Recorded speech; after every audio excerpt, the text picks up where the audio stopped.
একটু বুঝে শুনে চলুন। আপনি যদি 20,000 টাকা ইনকাম করেন আর আপনি যদি প্রতিযোগিতা করেন যে 50,000 টাকা ইনকাম করে তার সাথে চলতে, তাহলে কিন্তু আপনি পেরে উঠবেন না।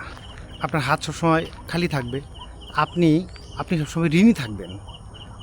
অন্যদিকে আপনার যদি ইনকাম থাকে 50,000, আপনার পাশের বাড়ির কেউ বা আপনার সহকর্মী অথবা আপনার বন্ধু সে 1,00,000 টাকা ইনকাম করে, তার সাথে যদি প্রতিযোগিতা করেন, আপনি অথবা আপনার পরিবার সবাই যদি প্রতিযোগিতা করে যে উন্নত জীবনযাপন করবেন, লাইফস্টাইলটা খুব আপার হবে, তাহলে কিন্তু আবার আপনি বিপদে পড়ে যাবেন। অর্থাৎ আপনি আপনার মাসিক বেতনে কুলিয়ে উঠবেন না, অথবা আপনি ব্যবসা করেও যদি আয় করেন সেটি দিয়েও কিন্তু সংসার চালিয়ে কুলিয়ে উঠবেন না।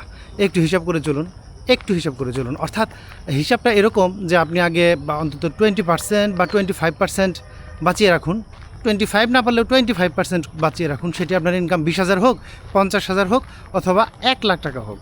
আপনি 20% সেভিংস করে অবশিষ্ট টাকা দিয়ে মাস চালানোর চেষ্টা করবেন। হ্যাঁ, বুঝতে পারছি যে আসলে দ্রব্যমূল্য এত বেশি বেড়ে গেছে, এই সময়ে আসলে টাকা বাঁচানো খুব কঠিন ব্যাপার। তারপরেও আপনাকে চেষ্টা করতে হবে। অন্যের সাথে প্রতিযোগিতা না করে একটু হিসাব করে চলুন, দেখবেন ভালো থাকবেন, অভাবে পড়বেন না, ঋণগ্রস্ত হয়ে পড়বেন না।